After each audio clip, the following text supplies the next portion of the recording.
লোকসভা নির্বাচনের পূর্বে কোচবিহারের জেলা তৃণমূল কংগ্রেসের সভাপতি অভিজিৎ দে ভৌমিক মানত করেন 101 মন্দিরে পুজো দেবেন। সেই মতনই তিনি 101 মন্দিরে পুজো দেন এবং ভোটে জয়লাভ করে। আর এই ভোটে জয়লাভ করার পর তিনি আবার বলেন যে জাগ্রত 101 মন্দিরে পুজো দিয়ে জয়লাভ করেছেন, তিনি আবার সেই মন্দিরগুলোতেই পুজো দেবেন। সেই মতনই তার কর্মসূচি চলছে। আজ অষ্টম দফায় তিনি কলাকাটা হরি মন্দিরে পুজো দেন। এই কর্মসূচিতে উপস্থিত ছিলেন কোচবিহার 1B ব্লকের ব্লক সভাপতি আব্দুল কাদের হক। এছাড়াও উপস্থিত ছিলেন তৃণমূল কর্মী জাহানুর আলম সহ অঞ্চল নেতৃত্বরা।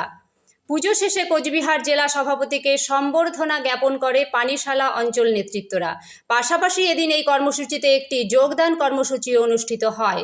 এই যোগদান কর্মসূচিতে কলাকাটা 181 নং বুথের 15টি পরিবার ও পার্শ্ববর্তী গ্রাম নতুয়াপাড় 180 নং বুথের 15টি পরিবার এই কর্মসূচিতে যোগদান করে।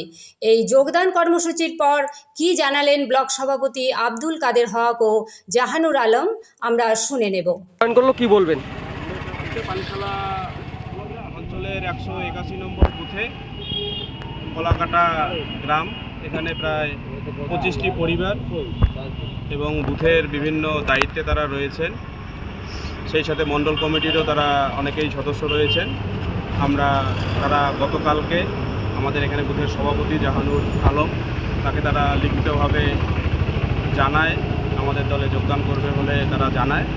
এই হিসেবে আমরা জেলা তৃণমূল কংগ্রেস সভাপতি সম্মানীয় অভিজিৎ দে ভৌমিক মহাশয় দল ছেড়ে এই দলে আসলেন, আর কোন দল থেকে আসলেন? এতদিন জোরে বলবা। এই লোকের বিজেপি করার, বিজেপির যে অবস্থা আর বিজেপির উন্নতি নেই।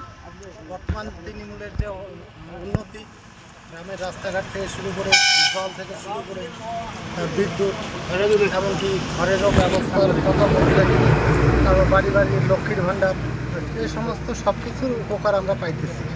তাই আমরা বিজেপির যারা একনিষ্ঠ কর্মী ছিলাম, মোটামুটি 20-25 জন, তারা যে আমাদের দাদা আসছে, তারপর অভিজিৎ দা আছে, ওনার কথা মতো আমরা টিএমসিতে যোগদান করলাম।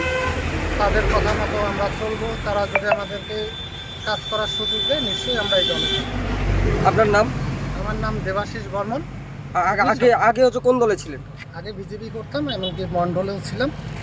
তারপরে এই সামনের যে ইলেকশনটা গেল, ওখানে পুলিং এজেন্টও ছিলাম, কিন্তু আমাদের বুথটা হারা। প্লাস কি কারণে দল প্রত্যাবর্তন আপনার?